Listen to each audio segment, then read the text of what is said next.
À mon avis, il ne faut quand même pas avoir une usine à gaz. C'est-à-dire que si les deux chambres, celle qui est élue et celle qui est tirée au sort, sont d'accord sur un projet, sauf s'il y avait dans la société un appel pour un référendum d'initiative citoyenne le contrer, on ne va pas réunir une convention de citoyens sur un sujet où il y a déjà accord, puisqu'il n'y a pas de controverse. Je vais faire le testard. Donc je pense que c'est seulement s'il y a une controverse entre les deux chambres. Je vais insister. Parce que, regarde, Pièces et Main-d'œuvre, c'est une association. Mais si, parce que, regarde, Pièces et Main-d'œuvre, s'ils sont ignorés, on a l'impression qu'il n'y a pas de controverse. Sur les détails, et on a raté. Je parlais pas de ça, je disais qu'il n'y a pas de controverse entre la chambre élue et la chambre tirée au sort. Et ouais, mais si la chambre tirée au sort, il faut bien que tu éclaires son opinion. Si tu éclaires pas son opinion avec une convention, comment son avis, l'avis de la chambre tirée au sort, va valoir quelque chose? Oui, moi, je suis devenu testardien, moi. Moi, je veux des opinions éclairées. Mais si on veut trop en mettre, on aura déjà qu'on a du mal, ça fait 8 ans qu'on rame. Si tu veux nous compliquer le truc, on est foutu pour le siècle à venir. Toi, tu penses qu'il ne faut pas associer une convention à chaque projet de loi? Chaque fois que, par exemple, que l'une des deux chambres ou les deux en éprouverait le besoin, vous démontrerait un désaccord. C'est elles qui vont demander une convention. Oui, ça peut venir aussi d'ailleurs, ça peut venir de la population. Mais ça peut venir du sommet si ils en ressentent le besoin. Mais si personne n'en ressent le besoin, c'est pas la peine de jouer à faire des conférences de citoyens quand il n'y a pas de controverse. Ok. C'est ce que je pense. Ok, donc on va mettre chaque projet de loi peut être éclairé à la demande d'une des chambres. À la demande d'une des chambres ou alors là, c'est là qu'il faudrait fixer comment la population pourrait exprimer éventuellement un doute ou une divergence. Attends, parce qu'une des chambres, ça veut dire que s'il y a 3 parlementaires, députés ou 3 tirés au sort, qui veulent, eux ils connaissent Pièces et Main-d'œuvre, et ils tempêtent en disant, mais attendez, il y a une controverse là, vous les connaissez pas peut-être, mais nous on vous dit qu'on les connaît. Et alors s'il n'y en a que 3 dans la chambre, ils sont 200 dans la chambre, et il n'y en a que 3 qui connaissent Pièces et Main-d'œuvre, et eux ils voudraient qu'il y ait une conférence de citoyens. Qui voudraient les Pièces et Main-d'œuvre ou les... Non, c'est des gens qui voudraient qu'on appelle les gens... Qu'on fasse venir les gens de Pièces et Main-d'œuvre. Pièces et Main-d'œuvre, c'est une association à Grenoble, très très très très virulente, contre les nanotechnologies. Alors, pas seulement. Et contre les technologies en général, les technosciences. Enfin, sur les nanos, ils sont remontés à un point tellement mécontents et ils ont tellement peur qu'ils ont du mal à discuter calmement. Ils se mettent vraiment très très très en colère, ce qui fait qu'on les met de côté. Et là, il faut qu'on discute d'ailleurs de la façon, comment est-ce qu'on fait pour intégrer des gens qui ont tellement peur, qui ne veulent pas discuter. Et pourtant, il faut discuter. Alors, ce qui s'est passé à la conférence citoyenne dont tu parlais sur les nanos, c'est qu'ils ne les ont pas invités. C'est déconnant, ça, non? À mon avis, c'est une erreur, mais ils les auraient invités, je crois qu'ils ne seraient pas venus. Parce que c'est l'attitude de Pièces et Main-d'œuvre. Ils font des textes très intelligents, très bien, mais ils ne veulent pas du tout participer au système, et ils appelleraient ça participer au système. Et oui, contribuer, et ils ne veulent absolument pas se mouiller là-dedans. Là, je mets un joker, j'appelle le cerveau collectif. Il faut que vous trouviez quelque chose. Mais ça, c'est facile, hein. Un cerveau collectif, c'est magnifique. Mais on a besoin d'une idée pour discuter avec des gens qui n'ont pas envie de discuter et qui pourtant ont des choses super importantes à dire. Parce qu'eux, ils sont très compétents sur le sujet. Les gens de Pièces et Main-d'œuvre, ils connaissent vachement bien le sujet. Peut-être qu'ils se trompent par endroit, hein. Ils n'ont pas raison surtout, personne, mais ils ont des choses à dire importantes pour le bien commun. Mais ils sont tellement remontés qu'on n'arrive pas à parler. Je vais vous donner un exemple d'institution qui, à Athènes, arrivait à régler ce genre de problème. Quand à Athènes, à l'Assemblée, quelquefois ça discutait dur, hein, ils discutaient à l'Agora et ils votaient à l'Assemblée. Et à l'Assemblée, on ne discutait pas. On discutait sur la place, mais ils étaient 8000 à l'Assemblée, à 8000 on ne discute pas, sinon c'est le bordel, et puis on n'arrive pas à voter. Donc, mais par contre, quand le vote était très serré, juste presque 50-50, c'était très serré, bon, la loi passait, mais les institutions prévoyaient que 1 mois plus tard, ou 6 mois plus tard, on revotait sur le même sujet, parce que ça avait été serré. Et on pourrait prévoir des choses comme ça. On revotait, et ceux qui avaient beaucoup parlé, lors du premier débat, devaient se taire. Pour voir si on... Donc c'est d'autres orateurs qui prenaient la parole. Donc vous voyez, comme dans les institutions, vous avez... Mais c'est à nous de prévoir ça. Donc il faut que vous vous renseigniez sur comment ça fonctionnait. Non, mais je ne crois pas qu'il y ait un moment où on doit faire taire une catégorie. Je pense qu'à chaque fois, tout le monde doit s'exprimer. Mais qu'effectivement, il faut remettre le truc en jeu si soit il y a un mécontentement populaire, soit la situation a changé, il y a des raisons objectives de remettre en jeu un premier... Et tu ne serais pas d'avis de dire à ceux qui ont tant parlé la première fois, ce coup-ci vous taisez pour que les autres parlent? Ben, moi, avec les conventions de citoyens, on les dose. On dose chaque type d'expression, donc c'est pas gênant. On peut recommencer en ayant l'expression des mêmes points de vue que ceux qu'on a déjà entendus. Il y a une question qui me brûle le stylo à chaque fois que je te lis, c'est est-ce que, à ton avis, c'est transposable, cet éclairage que tu fais dans les conférences à 15, est-ce que c'est transposable à 1500, à 1 500 000 ou à 15 millions? Non, je pense on peut faire des trucs. Il y a d'ailleurs eu des conférences de citoyens européennes avec 1 millier de personnes tirées au sort. C'est complètement foireux. C'est un truc sur le cerveau, hein, sur les recherches sur le cerveau. C'était organisé par la Fondation Roi Baudouin des Belges, avec beaucoup d'argent. Et ils ont tiré au sort un groupe de 1000, puis après c'est devenu un groupe de 200, puis après c'était 40. Mais bon, ça a une apparence démocratique parce qu'il y a plein de participants. Mais moi je ne crois pas que c'est l'effectif qui fait la démocratie. C'est la procédure. Oui, mais souviens-toi, tu m'as dit le contraire tout à l'heure. Tout à l'heure, tu m'as dit en 2005, je pense qu'il y avait comme un protocole, le fait qu'il y ait... Tu parles du référendum? Du référendum 2005. Tu te souviens qu'on a tellement parlé qu'on a éclairé l'opinion alors qu'on a été 40 millions à voter. Donc tu dis non un peu plus tard parce que tu penses à une autre organisation qui fait qu'on n'arrive pas à éclairer, mais je suis sûr si on y réfléchit, on n'arrivera peut-être pas aujourd'hui, mais si on y réfléchit, on va arriver à trouver des institutions qui organisent des controverses. La controverse de 2005, on peut la faciliter. Si tu préviens les gens que leur avis va tout changer, tu l'as dit toi-même ça, ce que je dis aussi, si tu préviens les gens que leur avis va tout changer, même s'ils sont 40 millions. Mais je te dis, tu peux faire ça une fois de temps en temps, une fois par an maximum, de mobiliser tout le monde, mais tu ne peux pas espérer faire ça tous les mois. Les gens vont dire, ils nous emmerdent avec leurs trucs, et ils ne vont plus regarder la télé, ils ne vont plus lire les journaux. Sauf si c'est eux qui font lâcher. Non, je ne crois pas. Non, il y aura ceux qui ont un point de vue déjà formé et qui veulent le défendre. Mais là, c'est en train de chercher à recueillir l'avis de gens qui n'expriment pas leur point de vue, les abstentionnistes, les gens qui disent je m'en fous. Donc d'aller les chercher en leur disant vous pouvez voter au référendum. Mais tu peux faire ça de temps en temps. Et 2005, ça a été extraordinaire. Oui. Mais je crois qu'on ne peut pas faire ça tout le temps. Et que de toute façon, il faudrait définir un protocole pour que 2005 redevienne possible. Les mêmes conditions. Et c'est là qu'on ne peut pas espérer que nos élus, de même qu'ils ne favorisent pas le tirage au sort, les conventions de citoyens, le référendum d'initiative citoyenne, ils ne vont pas favoriser des trucs comme ça. Jamais. Non. Donc, moi, mon idée, parce que, bon, je ne suis pas complètement naïf, hein, je me bagarre et je le vois bien, ça fait longtemps et rien n'avance. Mon idée, c'est seulement de construire une boîte à outils, et on y contribue, et pas seulement nous, il y a pas mal de gens sur Internet ailleurs, une boîte à outils pour avoir ça en réserve pour le jour où ça va barder. Le jour où il y aura un processus révolutionnaire qui devrait quand même arriver sous une forme ou une autre, pas forcément violent, mais il va y avoir un moment de rupture, ça ne peut pas continuer comme ça. Et ce jour-là, il ne faudrait surtout pas qu'on recommence comme il est arrivé dans la révolution arabe, par exemple, où ils ont changé les têtes des gus pour avoir la même chose et des fois pire. Donc il ne s'agit pas seulement de changer une tête pour avoir une tête plus sympathique, il s'agit de changer le système. Et pour ça, il faut préparer les instruments parce que c'est long. C'est un travail long, à la fois d'élaboration et de conviction de beaucoup de membres de la population. Tout le monde, ça me paraît impossible, mais de plus en plus de gens, par exemple, vous qui êtes là, si on arrive à vous convaincre, ben vous faites partie après de ceux qui défendront la boîte à outils. Voilà. Je continue. Vous embêtez pas? Ça va? Parce que moi, c'est la première fois que je fais ça, un atelier constituant sur scène avec un être cher, première fois. Alors, je continue. La Convention de citoyens rend un avis motivé et documenté, soumis à la Chambre aristocratique, élue. Page 122, hein. Donc c'est à sa demande, hein. Il faudra que je le rajoute ça.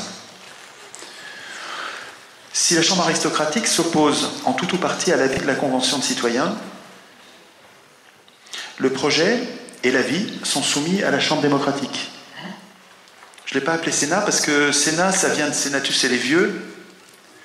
Je m'étais posé la question, est-ce qu'on peut tirer au sort le Sénat parmi les plus de 35 ans pour qu'il garde son nom Sénat? Mais les jeunes, ils vont nous trucider, ils vont pas être d'accord. Hein. Non, je crois qu'il faut avoir une répartition des âges à partir de la majorité électorale. Oui, c'est autre chose. En tout cas, il ne faut pas l'appeler Sénat, quoi, hein, parce qu'on s'en fout. On n'a pas besoin d'avoir que les vieux, bien sûr. Ok. Je vais faire le triple fait. C'est fini? Le temps est quasiment écoulé, il faudrait qu'on passe aux questions. Ouais. Alors attends, je regarde juste si c'était marrant. Répondre à ça si tu veux, et ensuite on passe à la suite. Ouais. Regarde comme je l'avais écrit ça. En cas de désaccord persistant, c'est ce que j'ai lu dans ton bouquin, mais dit à la façon, enfin, tu me dis si je t'ai bien lu, quoi. En cas de désaccord persistant entre les deux chambres ou avec la Convention de citoyens, un référendum doit être organisé dans les 6 mois, après une campagne nationale d'information, sous la forme de controverses au pluriel, intégrant les questions et arguments d'origine citoyenne. Et en même temps, je sentais en écrivant que c'était un premier jet. Il y a une formulation un peu merdique là. Il va falloir surtout, c'est pas assez précis parce que voilà. Dire des controverses. Parce que c'est exactement. On peut faire intervenir 2 courants qui sont à peu près d'accord, mais pas complètement, comme il arrive actuellement entre ce qu'on appelle la gauche et la droite. Et ça occupe le territoire de la télévision, mais finalement, les idées qui peuvent être intéressantes, elles sont jamais là. Ah bah oui, parce que la gauche et la droite, alors ça complique la controverse. Ah oui, effectivement. Donc il faut être plus précis, quoi. Est-ce qu'on peut arrêter là-dessus? Je suis navré. Je sens que d'accord. Allez, mais je vous sentez, enfin, je sais pas si j'ai réussi à vous rendre sensible que. D'abord, c'est à votre portée. Il ne faut pas vous imaginer qu'il faut faire un truc organisé avec. C'est tout simple.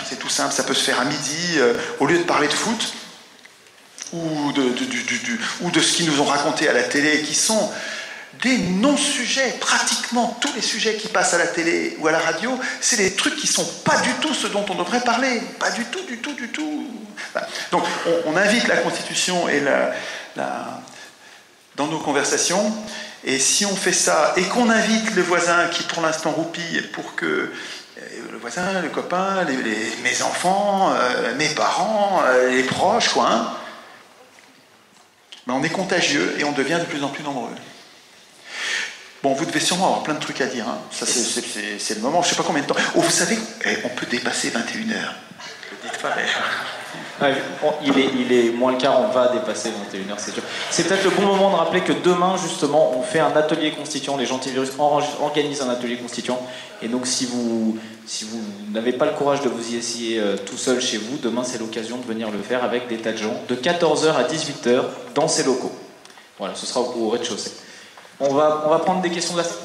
Il est pas super, ce jeune homme, Adrien, c'est lui qui a tout organisé avec ça.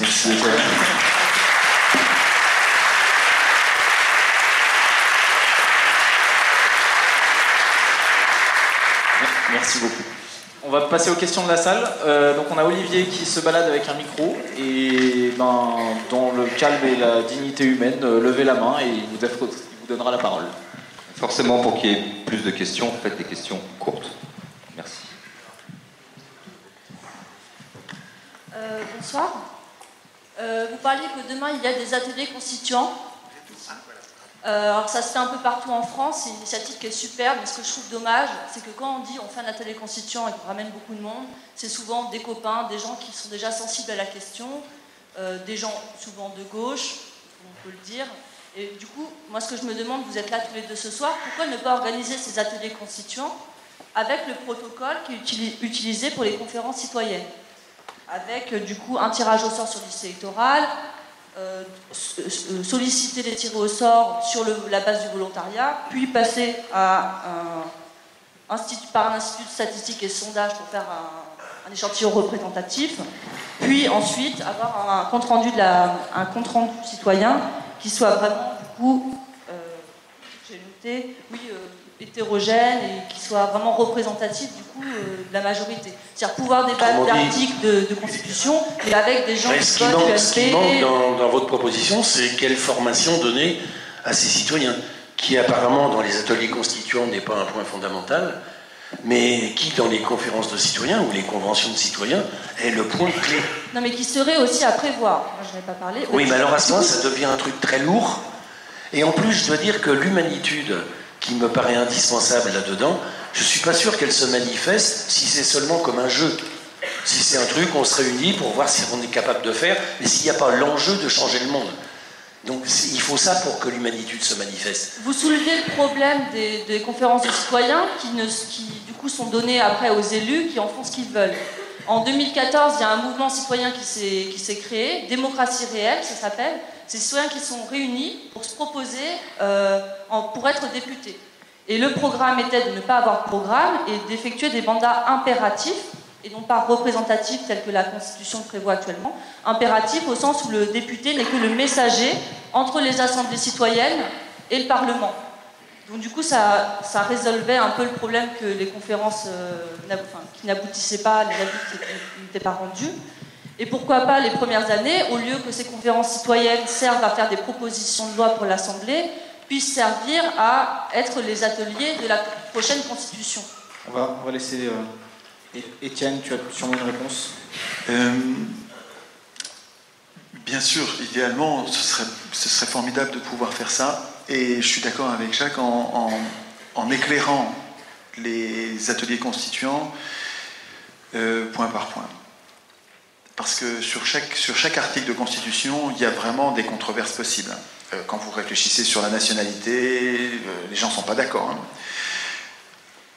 Dans les ateliers, d'ailleurs, j'ouvre une toute petite parenthèse, mais quand on n'est pas d'accord, ça aurait été bien qu'on ne soit pas d'accord sur un sujet pour le montrer.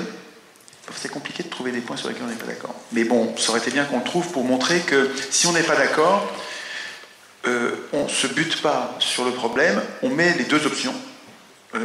Jacques propose d'écrire ça, et Étienne propose d'écrire ça, et puis comme ça permet de passer à la suite. Parce que si on essaye de régler un problème qui est important pour nous et insoluble, on n'avance plus et ça nous bloque tout le processus. Mais pour répondre à votre question, de ce que j'ai vu, il me semble que le mécanisme qui conduit à l'abstention aujourd'hui, qui est la fermeture de toutes nos institutions, à toute capacité de changer. C'est-à-dire que vous fassiez de la politique ou vous n'en fassiez pas, de toute façon, vous ne changerez rien. En fait, ça fait quand même un très très gros moteur à abstention. On n'attrape pas les mouches avec du vinaigre. Si quand les gens se donnent du mal, ça ne débouche sur rien, les gens ne vont pas se donner de mal. Et ça me paraît difficile de leur reprocher. Et je pense que les ateliers constituants sont si dénués d'effets directs aujourd'hui, mais presque par construction, puisqu'on est dans une école où on apprend. On n'est pas en train de changer la Constitution, on est en train d'apprendre à changer la Constitution. Par construction, on va avoir, si on tire au sort les gens, on va avoir pas 2 tiers qui disent non, mais 9 dixièmes. Alors peut-être qu'effectivement, s'il y en a 1 dixième qui dit oui, c'est déjà bien, parce que si on a questionné, tiré au sort beaucoup de gens, avec 1 dixième, on va finalement avoir peut-être qu'il faut faire comme ça. Mais c'est vrai que si c'est... Enfin, moi, j'ai plutôt un problème pour l'instant avec les ateliers constituants qui ne sont pas assez nombreux et pas assez prolifiques.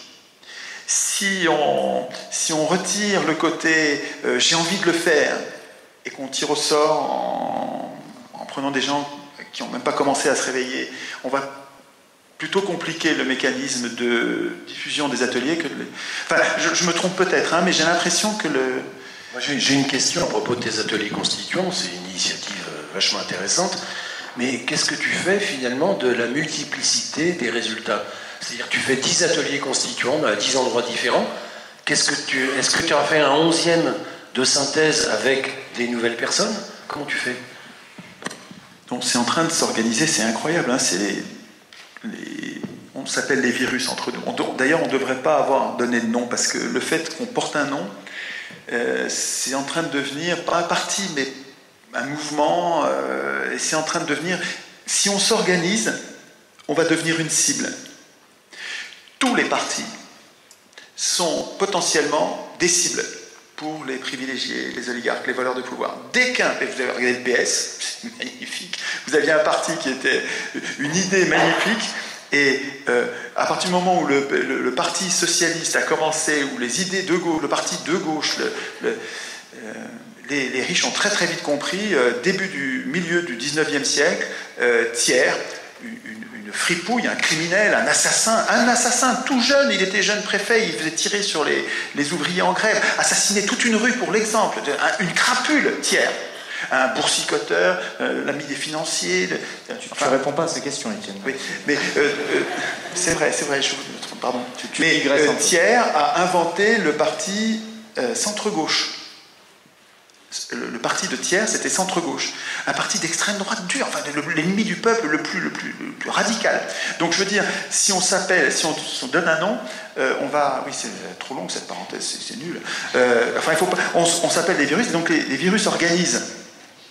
Donc les gens qui suivent ce que je fais organisent un wiki des virus sur lesquels il y a les annonces des prochains ateliers pour que les gens qui veulent, ils s'aperçoivent que dans leur coin il y en a, et puis ils font des comptes rendus, et donc il y a une espèce de base de données énorme qui est en train de se fabriquer. À mon avis, c'est un outil qui peut être utile pour que les gens voient vers où ils vont, dans quelle direction ils vont. Ça nous permet de voir qu'on n'est pas seul et qu'il y a une activité, mais ce pourquoi on bosse, c'est pas pour le texte qu'on écrit, parce qu'on n'est pas en train d'écrire la Constitution, on est en train de s'entraîner. Tu vois, on n'est pas en train... C'est comme quand tu joues au foot, tu joues pas pour gagner, tu joues pour devenir de plus en plus habile, et donc en fait, ce qui compte, c'est pas... Ça sert de voir qu'on est nombreux et d'avoir des comptes rendus, mais on ne cherche pas à produire une Constitution, on cherche à se transformer. C'est très différent des conventions de citoyens dans la motivation. Dans la convention de citoyens, c'est pour arriver à une proposition concrète, alors que là, c'est pour s'exercer à jouer la démocratie. De façon à ce que quand on va tirer au sort après la Révolution, quand on va tirer au sort l'Assemblée constituante, et si on est des millions à s'être entraînés, eh ben, on va écrire autre chose. Il va y avoir un changement anthropologique, je pense. Si les hommes arrivent à culturellement se réapproprier cette idée incroyable qu'on nous a complètement désappris à faire de la politique, élire un maître, c'est complètement renoncer à la politique. On nous a appris ça depuis que tout petit, et depuis tout petit, on nous dit c'est la démocratie. Répète après moi, mon petit. Élection égale démocratie, démocratie égale élection. Oui, oui, papa, élection égale démocratie, puis partout à la télé. Et donc, si on arrive à changer ça, je pense qu'il va se passer quelque chose d'anthropologique. Mais c'est pas le texte qui compte, c'est notre volonté. Une autre question ?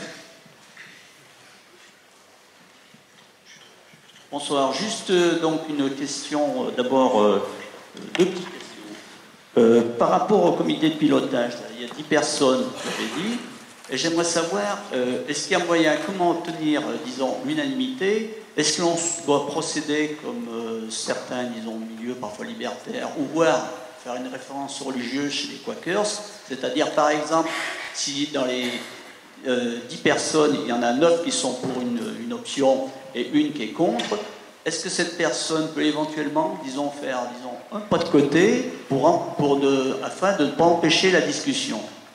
Bon, deuxième question, alors là c'est quid du monde du travail, comment organiser la démocratie dans le monde du travail alors que l'on sait qu'il y a des chefs d'entreprise et tout, et disons... je m'adresse notamment peut-être à l'économiste, comment faire pour démocratiser le monde du travail, c'est-à-dire faire en sorte que ce soit les travailleurs qui décident plutôt que, comme à l'heure actuelle, et comme toujours, que ce soit un chef d'entreprise, quel qu'il soit, qui décide. Jacques. Je réponds à la première, je laisse la seconde. Le comité de pilotage, le principe, je crois que tout le monde a compris, c'est d'avoir des gens qui ont des opinions différentes sur le sujet, mais qui vont se mettre d'accord sur le programme de formation des citoyens. Donc, ce que vous dites, c'est s'ils ne se mettent pas d'accord, ça ne va pas. Il n'y a pas de proposition de programme de formation. Mais on leur dit à l'avance. Et c'est pour ça que dans ce comité de pilotage, on évite quand même des gens qui seraient, oui, par exemple, des PMO, des gens comme ça, des gens qui seraient intransigeants et qui voudraient faire passer tous leurs messages sans aucune concession aux autres. Donc il y a plein de gens, en particulier dans le milieu universitaire, mais aussi dans le milieu associatif, qui sont capables de faire une petite concession pour arriver à produire quelque chose qui ait du sens. Donc je crois qu'il faut poser la règle du jeu dès le départ, et jusque-là ça a toujours fonctionné. Ça se bagarre un peu, c'est quelquefois long, il peut y avoir plusieurs semaines pour arriver à ça, mais ça finit par marcher. Deuxième question pour toi. Sur la démocratie dans l'entreprise, à mon avis, la tyrannie actuelle qui règne dans l'entreprise, elle est programmée, je ne vais pas vous surprendre, dans la Constitution. Quand la Déclaration des droits de l'homme, qui par ailleurs est assez belle, bien écrite, je préfère celle de 93 à celle de 89, il y a des tas de très belles choses dans la Déclaration des droits de l'homme, mais le moment où la Déclaration des droits de l'homme, qui fait partie de notre bloc de constitutionnalité, dit que la propriété est inviolable et sacrée, bon, ben, c'est mort, hein. Ça veut dire que c'est ça qui s'est passé en 89. Les marchands, les propriétaires, les grands propriétaires ont pris le pouvoir en 89. Ils ont pris les grands propriétaires de fortune mobilière, les marchands et les financiers ont pris le pouvoir sur la propriété immobilière, les nobles et le roi et le clergé. Mais donc si on écrivait nous-mêmes la Constitution, je pense que, enfin de ce que je sens dans le travail du cerveau collectif qui est autour des virus, je sens bien que le travail de Friot qui est magnifique, quoi, hein, pour nous faire comprendre la différence entre la propriété d'usage, c'est la propriété à laquelle tout le monde aspire et ne veut pas perdre, la propriété des choses qu'on utilise.